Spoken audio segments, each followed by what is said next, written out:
i-on ko.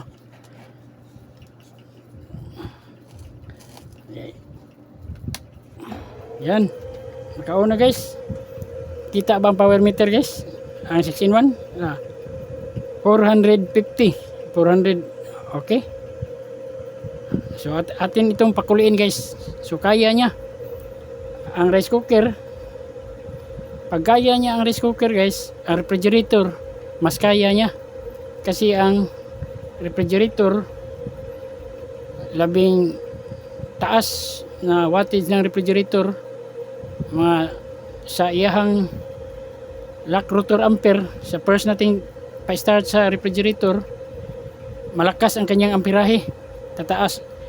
So tataas ang kanyang voltahe at kanyang watts, kanyang watts tataas, aabot ng 180 to 200 watts depende sa wattage sa ating refrigerator. Sa refrigerator na 5 cubic, mga 120 watts yan. So kaya nito ng battery at ating power inverter. Kaya ito guys sa refrigerator. So yan 400 watts, di ba? So antayin natin pag kumukulo na itong tubig sa rice cooker. So pwede na natin i-stop. Okay?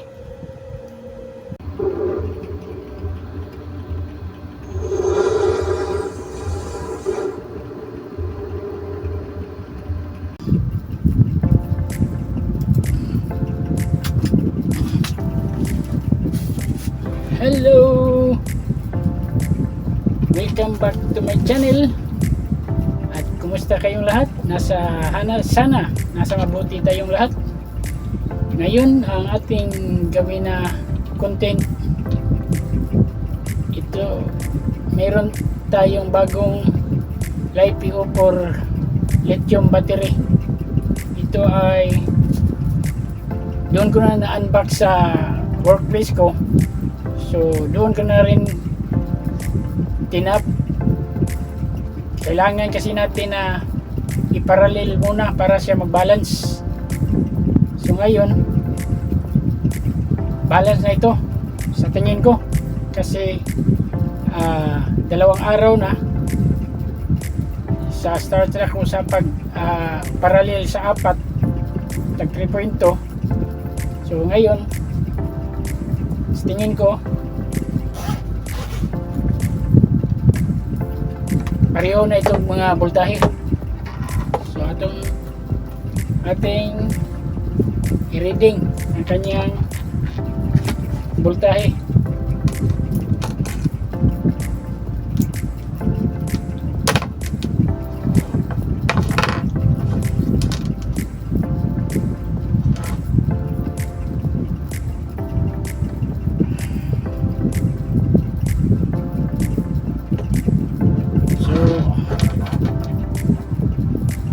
Okay, i-focus natin ang video dito. So i-arrange o i-reset natin ang location ng camera. Okay, so ito tanggal ko na 1, 2, 3, 4. So ating final reading, final countdown.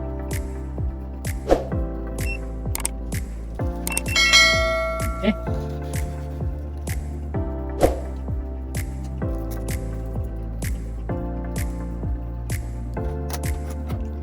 Okay. So ito guys, ito mga ka-DIY sa solar. Ating i-reading ang voltahe. 3.295. Ito 3.295. Okay, 3.295. So ang kaning isa, tingnan kasi 9.4 ito kanina. 9.4 nga. So okay lang.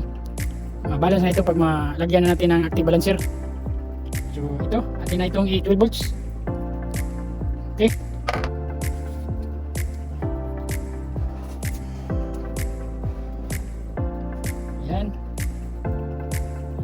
buksan natin.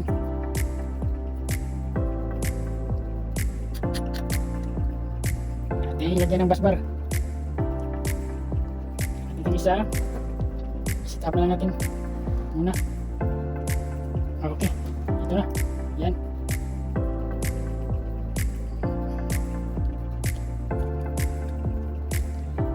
So, ito guys, mga ka-DIY, 50 each ito. 50 each. Then, ang brand nito na IPO4 is Great Power. So, ito ay symbol ko nito dahil pang backup ito, pang backup. Isa pa, meron ding paggawa, meron ding nagpagawa ng ng 50Ah na battery. So, ito ang ginawa ko. Yan. So, ngayon 6 volts na ito. Okay, 6.58.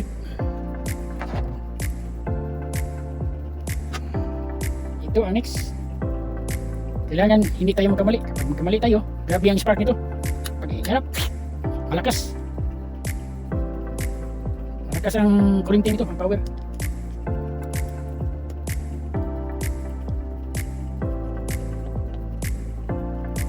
So, yan.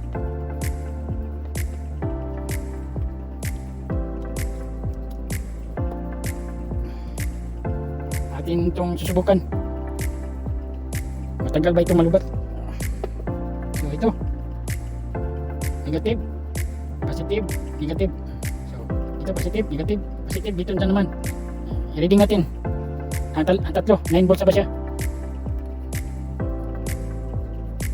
Okay, 9 volts, 0.87. Okay.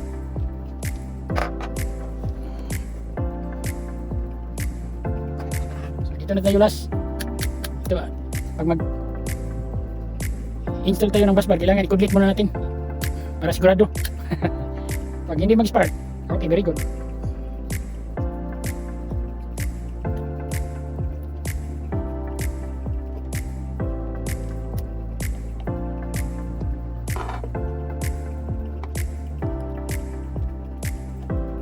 Ang BMS na in-order ko hindi pa umabot. Ang umabot na ngayon ang active balancer.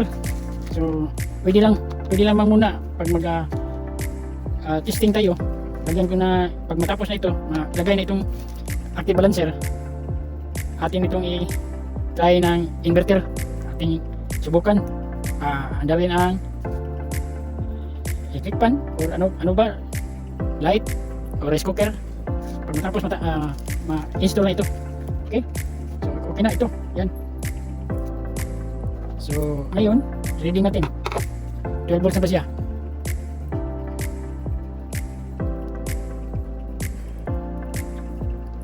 So yan, 13.1. Okay, 13.1. So lagyan natin BMS. Ito ang BMS. Ika lang. So hindi ito BMS, active balancer pala ito.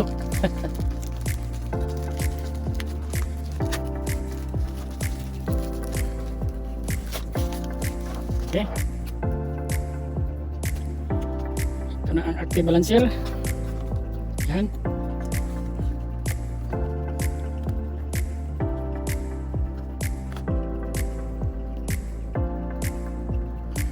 Ito ang kanyang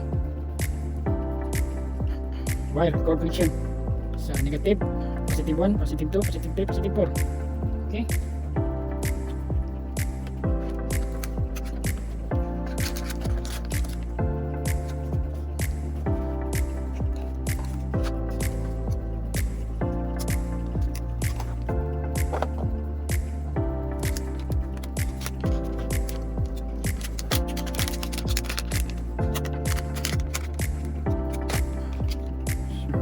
yan.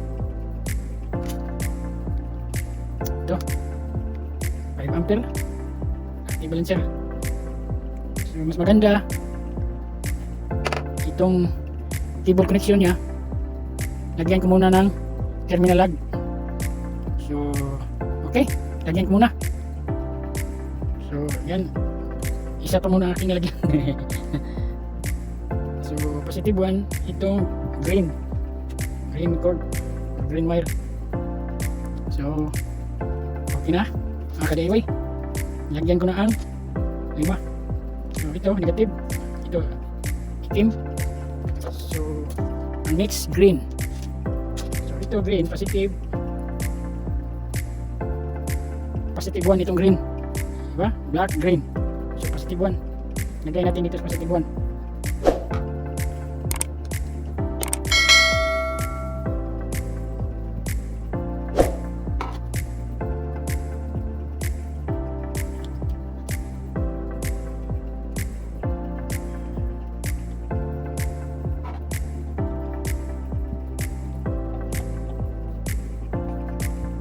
Pero pansamantala, wala pang BMS. Ito lang muna ang active. Active lang siya, importante. Kasi ang BMS hindi pa nag-deliver. Hindi pa nag-abot. So positive 2, positive 2. Yellow ang positive 2. So dito tayo, positive 1. Negative. So dito tayo positive 2 ito.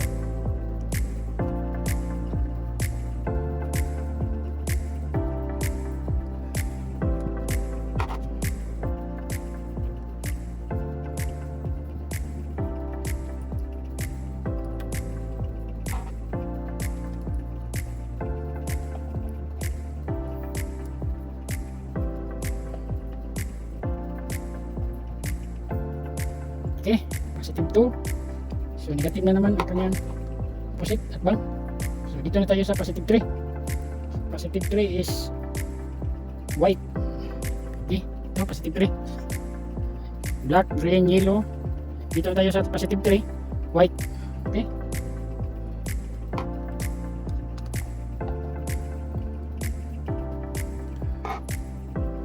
Ito guys, 50 EH. At ang brand nito na LiPo4 battery, Great Power LiPo4 lithium phosphate ion. So ito, yan. Dito na tayo sa positive 3. So dito na tayo sa next positive 4. Sa positive out na. Okay? Yan.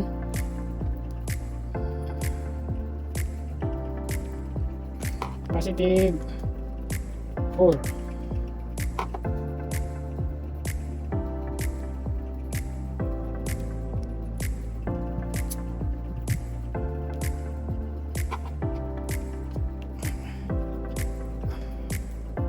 Ang BMS, narating yun. Estimate ko mga Lunes. Ngayon is Friday ngayon, Bernes ngayon. So, okay, natap na.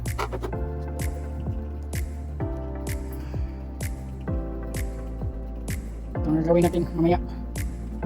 Atin mo na isaksak ang cable nya, socket nya dito sa balancer.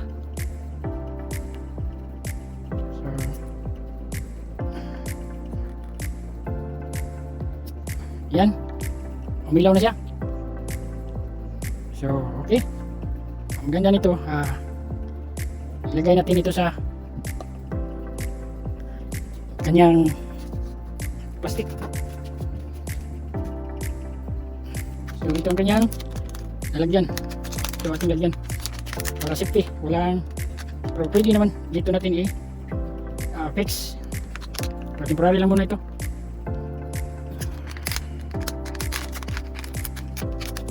Yan, okay. So, ating i-test ang kanyang voltahe.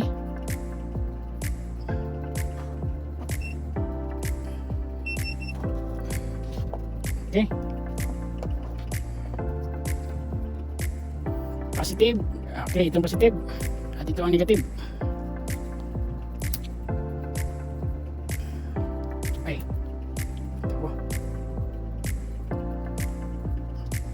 13.16. So i-charge ko muna ito mga 30 minutes, then try natin itap ang power inverter. Yan, lagyan natin ng load. Makakaya ba siya sa rice cooker? Okay, i-charge ko muna. Kunin ko muna yung African na inverter ko niya with charger. Yan ang gagamitin natin sa pag-charge nito. Okay, kunin ko muna. So, okay guys, ito na. Ito guys ay power inverter ito. Solar Africa power inverter, then dual ito. Charge 12 volts. Kuhan po dito, charger. Power inverter and charger. So, ating i-power on.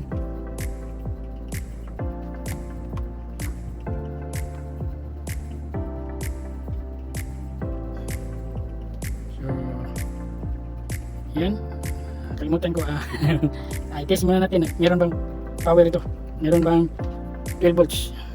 Okay,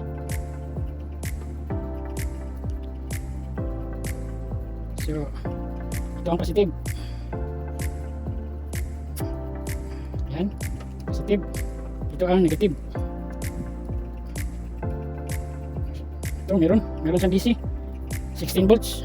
So kailangan tayo pag gamit tayo ito mag-charge, meron tayong HVD, high voltage disconnect ba? HVD, high voltage disconnect.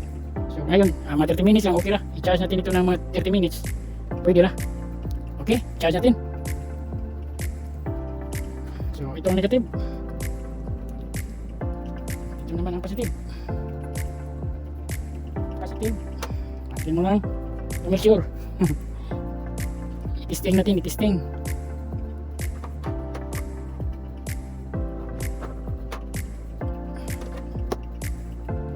Positive, negative. So yan, 13.16. So i-charge natin. Okay, charge natin. Yan, i-charge na yan. Mga 30 minutes siguro, 30 minutes. Saka ko ibalik. Test natin, abot pa siya ng 16.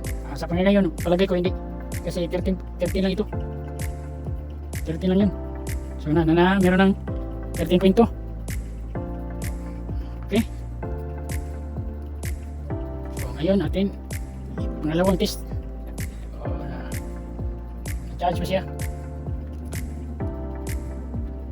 Okay, na-charge siya, 13.28 na. Okay, 30 minutes lang atin itong paabutin ng 13.3. Okay, saka natin i-try sa power inverter, pero hindi itong power inverter ang gamitin natin, mayroong isa. Okay, and guys, ating i-reading ang voltahe. Ilan na? 13.3. Mahina itong charger guys, hindi ito fast charging, mahina. 13.30. So ngayon maya ating itong try sa power inverter. Okay,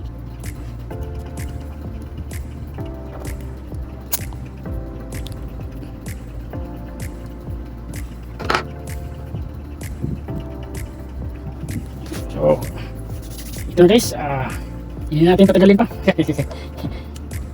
Ating i-test ang kanyang voltahe. Meron siyang 13.25. So ito lang, testing naman tayo at ito na ang power inverter mga ka-DIY. Yan. Okay, so lagyan natin ng alligator para escape na natin dito sa battery. So yan.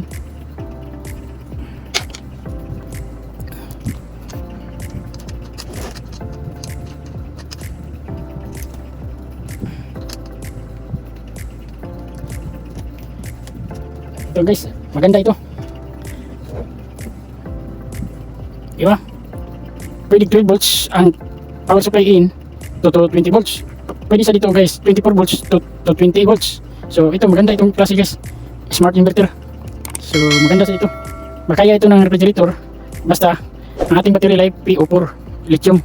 Okay,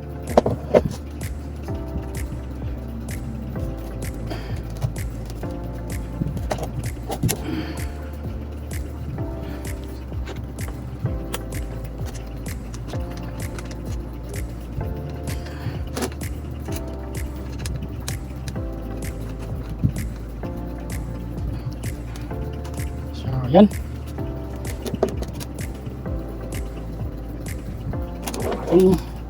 Lagyan ng power supply.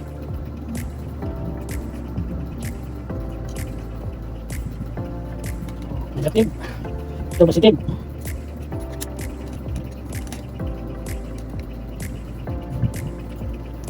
Ating power on. Okay. Okay guys. Merong 13.1. Kita ba? 229 ang kanyang output. So ating i-try, test natin o magkakareho ba sila wattage sa tester at sa inverter.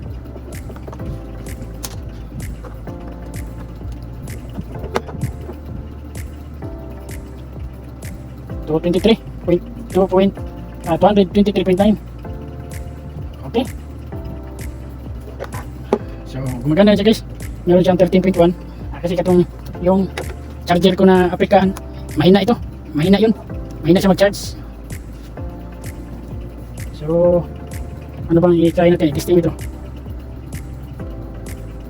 I-try natin rice cooker na 450 watts. Kaya ba niya? Itong Life E4. Okay. Kunin ko muna. So ito na ang rice cooker guys. Para sigurado, ma-reading natin ang kanyang wattage ng rice cooker. Lagyan natin ng 6-in-1 power meter. Ano siya ma-reading guys ha? Wattage sa ating ilagay. Okay. Kita ba dyan? Okay. Adjustin natin. Adjustin. Yan.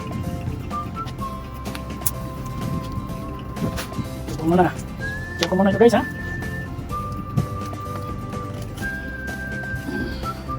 Okay. At lagyan ko muna ng tubig ang rice cooker. Tubig lang natin ilagay. Okay. Kuha ko muna ng tubig. So yan guys, ang water. Lagyan natin. Lagyan ko muna ng water para pakuluin natin. Okay. So power on natin ang power inverter. Yan. At ang 6-in-1. So 0 watts pa kasi wala pa ating chinok i-plug. So i-plug natin ang rice cooker dito sa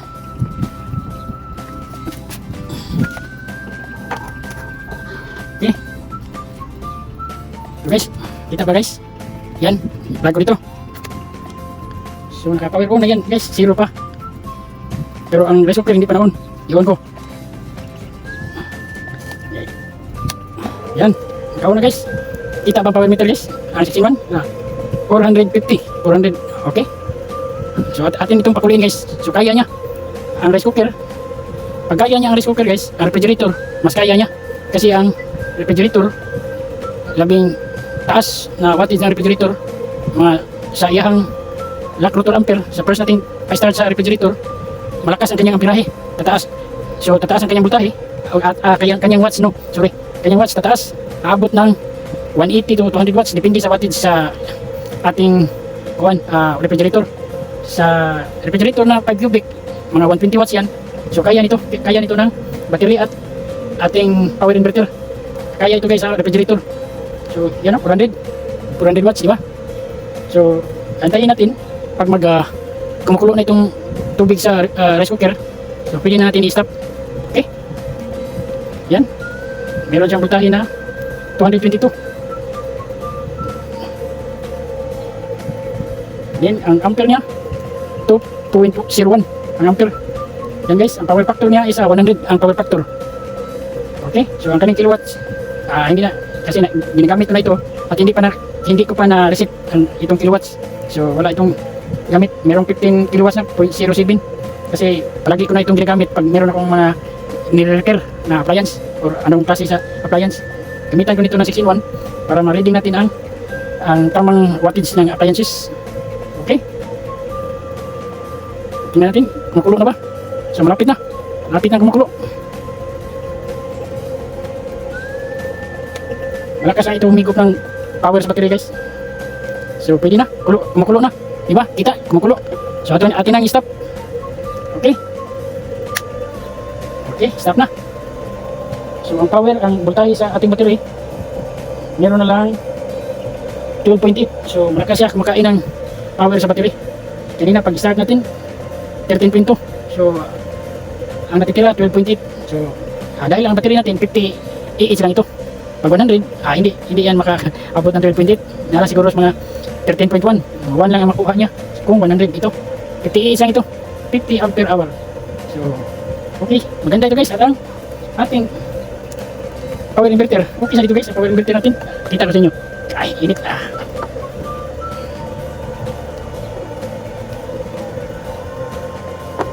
So, ito guys. Ito ang ating power inverter na. Maganda ito guys. Kaya ito ng refrigerator. Basta LiPo4 lang ang ating battery. Basta lithium lang ang ating battery. Kayang-kaya. Kasi meron siyang cooler fan. Automatic siya. Pag start natin ito, hindi pa yan mahina pang kanyang anong tawag yan. Ang pag-redunda sa cooler fan, mahina pa. Pag isaksak mo ng appliance na mataas ang wattage, yan, automatic siya na lumalakas ang kanyang cooler fan para iyan kanyang kunin ang pag mayroong mga heat or mainit doon sa loob, ibuga niya palabas. Yan, balik na 12.9. So kaya wala naman tayong load. So kung mag-load tayo, kagaya kanina nga rice cooker 450 watts. Yan, meron 12.9. So okay guys, maganda itong battery na great power. Kailangan natin na ma-charge ito ma-full charge ito natin sa solar o sa battery charger na malakas din ang ating battery charger kapag battery charger natin gamitin. So ang aking power inverter guys, ngayon alas 11:34 na sa gabi. So ang aking power inverter guys, i-update ko ito bukas, i-update ko ito, yan, one solar guys, okay. Sa gabi ito guys, ngayon wala ito. So ang natitira niyang voltahe sa aking power generator, ito ating ilapit, merong 13.1. So kasi gabi ngayon, yan, 11:35 PM. So walang charge, walang indicator sa solar. Yan, bukas mag-update ako bukas guys. At ang battery guys, ito one solar na Powerball. So meron kong backup na ginawa. Yan, 13.1 EV yan guys, EV nga cylindrical LiPo4 60 AH yan guys. Yan 60 AH yan. Okay guys, bukas ng umaga ang matitira sa power andyan lang talaga sa 13, mga alas 6 ng umaga. Isa lang ang kanina sa alas 6 ng gabi, ang power niya is volts niya 13.3 ang matitira. Ngayon meron 13.1. bukas ng umaga mga alas 6 13 ang matitira yan guys. So okay lang, walang problema ang battery. At ang load natin ngayon yan 61 watts. Yan guys, 61 watts. So mag-update ako bukas ito. Makita ko sa inyo ang aking solar. 1000 watts ang aking solar guys. 5 kat 200 watts. So okay guys, bukas mag-update ako. At ito maganda itong battery guys na great power 50H. So active lang sila muna kasi hindi pa umabot ang PMS na dali. Okay guys, hanggang sa susunod na naman. Maraming salamat sa inyong pagsuporta. Okay, bye bye.